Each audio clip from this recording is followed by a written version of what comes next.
الحمد لله كفى وسلام على عباده الذين اصطفى. فأعوذ بالله من الشيطان الرجيم. بسم الله الرحمن الرحيم. اقرأ باسم ربك الذي خلق خلق الإنسان من علق. اقرأ وربك الأكرم الذي علم بالقلم علم الإنسان ما لم يعلم. صدق الله العظيم.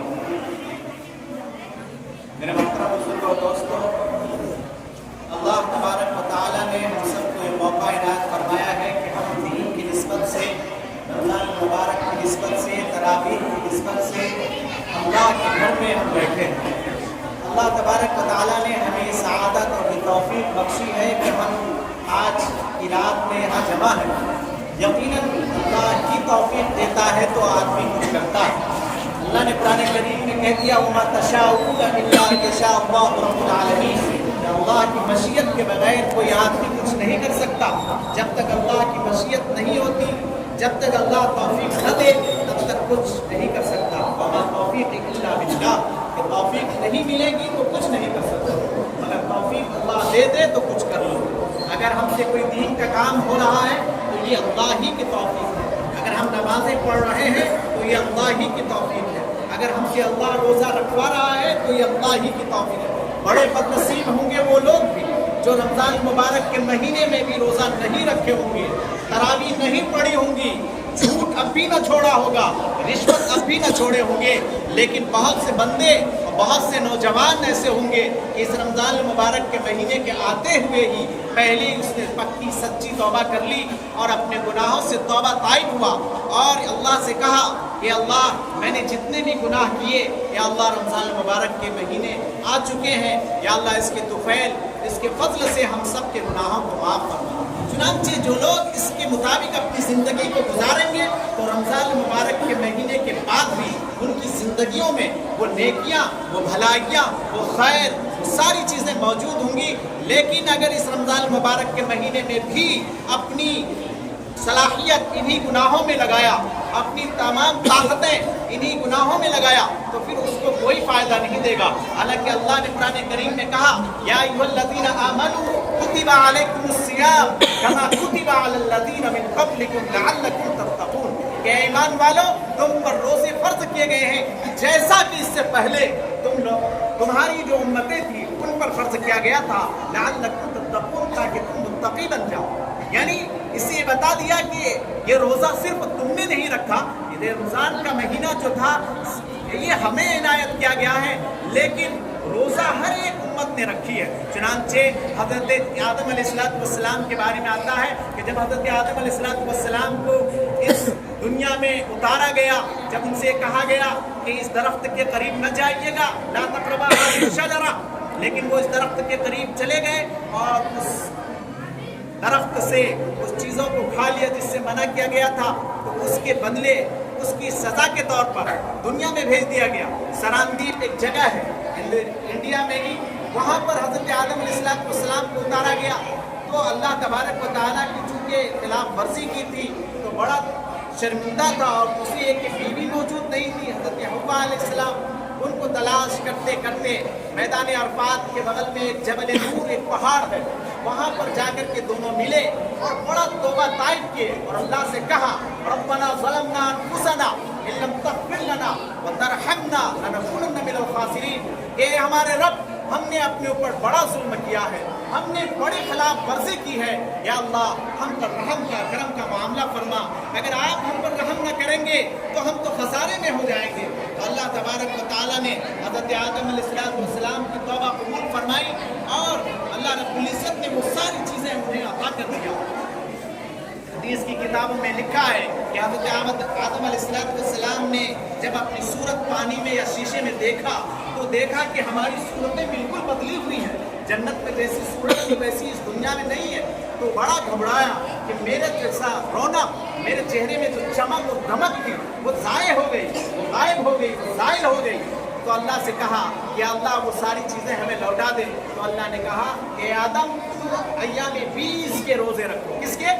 ایام 20، 13ویں، 14ویں، 15ویں، جس وقت کہ چاند اپنے پورے شباب پر ہوتا ہے، پورا گولائی میں آ جاتا ہے، پورا روشن ہو جاتا ہے، اس لیے 20 کے معنی آتے ہیں سفید روشن. تو اس وقت دیکھیں گے کہ رات میں وہ چاند پورا گول ہو جاتا ہے. یعنی مہینے میں جب شروع میں نکلتا ہے تو بہت باریک ہوتا ہے اور بڑھتا جاتا ہے پھر 13ویں 14ویں 15ویں کی جب رات آتی ہے تو اس رات میں یہ چاند بڑا ہی گول ہو جاتا ہے, بڑا روشن ہو جاتا ہے. تو ایسے رات میں اللہ تبارک و تعالیٰ نے حضرت آدم علیہ السلام سے کہا کہ آپ ایام 20 کے روزے رکھیں. چنانچہ حضرت آدم علیہ السلام نے ایام 20 کے روزے رکھے تو اللہ تبارک و تعالیٰ نے اس کی وجہ سے ان کو وہ چیزیں عطا کر دی گئی جو جنت میں ملی تھی اور ان سے وہ نعمتیں چھن گئی تھی. تو میرے بزرگوں اور دوستوں, حضرت آدم علیہ السلام نے ایام 20 کے روزے رکھے تو اللہ تبارک و تعالیٰ نے ان کو ساری چیزیں عنایت کر دی جو انہیں جنت میں عطا کیا گیا تھا. تو اسی طرح اگر ہم رمضان مبارک کے روزے رکھیں گے تو اللہ تبارک و تعالیٰ ہمیں بھی وہ چیزیں عطا کر دے گا جو اللہ نے ہم سے وعدہ کیا ہے. اگر ہم اللہ کے سامنے روئیں گے اور گڑگڑائیں گے, رمضان کے روزے رکھیں گے, تراویح پڑھیں گے, نمازیں پڑھیں گے, تو اللہ تبارک و تعالیٰ کا وعدہ ہے کہ تم کو متقی بنا کر چھوڑوں گا. اور اسی لیے ہم نے یہ رمضان مبارک کا مہینہ عطا کیا ہے لعلکم تتقون, تاکہ تم متقی بن جاؤ. تو یہ ہمیں عنایت کرتا ہے اللہ تبارک و تعالیٰ, بہانے تلاش کرتا ہے اپنے بندوں کو معاف کرنے کا. اللہ تبارک و تعالیٰ بڑا مہربان ہے. چنانچہ اللہ تعالیٰ کہتا ہے ایک جگہ فَأَيْنَ تَذْهَبُونَ, تم کہاں چلے جا رہے ہو. اسی طرح اللہ نے کہا یا ایھا الانسان ما غرک بربک الکریم, اے انسان تجھ کو رب کریم سے کس چیز نے دھوکے میں ڈال رکھا ہے. وہ رب بڑا کریم ہے کہ تمہارے بخشش کے لیے رمضان مبارک کا مہینہ عطا کرتا ہے اور کبھی شب قدر عنایت کرتا ہے, کبھی شب برات عطا کرتا ہے. چنانچہ اللہ کہتا ہے اِنَّا أَنزَلْنَاهُ فِي لَيْلَةِ الْقَدْرِ, یہ ہم نے اس قرآن کریم کو لیلۃ القدر میں اتارا. وَمَا أَدْرَاكَ مَا لَيْلَةُ الْقَدْرِ, اور آپ کو کیا معلوم کہ لیلۃ القدر کیا ہے. لیلۃ القدر خیر من الف شہر, کہ لیلۃ القدر 1000 مہینوں سے بہتر ہے. تنزل الملائکہ والروح فیہا, کہ اس میں فرشتے اور حضرت جبرائیل علیہ السلام اترتے ہیں. تو یہ ایسی رات ہم کو عنایت کرتا ہے کہ جس کو یہ عبادت میسر ہو جائے تو 1000 مہینوں کی عبادت ایک طرف ہوگی اور اس رات کی ایک رات کی عبادت ایک طرف ہوگی. یہ اتنا وسیع ہوگا, یہ اتنا بھاری ہوگا کہ اس ہزاروں دنوں کی عبادتیں, ہزاروں راتوں کی عبادتیں اس کے سامنے, اس ایک رات کی عبادت کے سامنے ہیچ ہے, کوئی معنی نہیں رکھتا. چنانچہ اسی طرح قرآن کریم کے بارے میں اللہ نے کہا یہ قرآن کریم ایک ایسی کتاب ہے کہ اگر اس کو پہاڑ پر نازل کیا جاتا تو پہاڑ ریزہ ریزہ ہو جاتا. اللہ نے اس کا منظر کھینچا لو انزلنا هذا القرآن على جبل لرأيته خاشعا متصدعا من خشية الله, کہ اگر یہ پہاڑ پر نازل ہوتا تو یہ پہاڑ ریزے ریزے ہو جاتے اللہ کے خوف سے, من خشیۃ اللہ. وَتِلْكَ الْأَمْثَالُ نَضْرِبُهَا لِلنَّاسِ لَعَلَّهُمْ يَتَفَكَّرُونَ, یہ اللہ مثالیں بیان کرتا ہے تاکہ تم غور و فکر کرو. اور یہ ایسا ہوا بھی. چنانچہ جب حضرت موسیٰ علیہ السلام نے کہا کہ اللہ میں آپ کو دیکھنا چاہتا ہوں, تو اللہ نے کہا کہ تم مجھے دیکھ نہیں سکو گے. اگر یہ پہاڑ جو تمہارے سامنے ہے اگر یہ اپنی جگہ پر ٹک جائے تو تم دیکھ لو گے, لیکن ایسا نہیں ہوا. تو اللہ نے اپنا جلال دکھایا تو وہ پہاڑ ریزہ ریزہ ہو گئے. یہ تو قصہ تھا جو اللہ نے کہا اور یہ قرآن کریم میں ہے کہ حضرت موسیٰ علیہ السلام بے ہوش ہو گئے. تو اللہ تبارک و تعالیٰ نے یہ کتاب انسان کو عطا کر دیا اور اس میں امانت اپنی اس امانت کو پیش کیا. پہاڑ منع کر دیا, زمین نے منع کر دیا, آسمان نے منع کر دیا, لیکن حملہ انسان نے اس کو اٹھا لیا. نبی کریم صلی اللہ علیہ وسلم کے قلب اطہر پر یہ اتارا گیا اور اس نبی کریم صلی اللہ علیہ وسلم کے سینے سے حضرت صحابہ کرام رضوان اللہ علیہم اجمعین نے اس قرآن کریم کو پڑھا, سنا اور سمجھا. تو پھر اس کے واسطے سے تابعین نے اس کو سنا اور سمجھا اور اس پر عمل کیا. پھر اس کے بعد تابعین نے, اور آج تک یہ سلسلہ جاری ہے کہ سینہ بسینہ یہ قرآن کریم منتقل ہوتا چلا جا رہا ہے اور یہ دنیا موجود ہے. تو اسی قرآن کریم کے ماننے والوں کی وجہ سے, اسی ایمان والوں کی وجہ سے, اگر قرآن کریم کے ماننے والے, اگر ایمان والے اس کو زمین سے ختم ہو جائیں تو یہ دنیا اسی دن ختم ہو جائے گی. اسی لیے اللہ نے کہا ان الدین عند اللہ الاسلام, کہ دین تو اللہ کے نزدیک صرف اسلام ہے. یہ دنیا اگر قائم ہے تو اسلام کی وجہ سے. اگر اس دین پر عمل کرے گا تو فلاح یاب ہو جائے گا, کامیاب ہو جائے گا, ورنہ یہ تمام کے تمام زمین و آسمان خسارے میں ہے.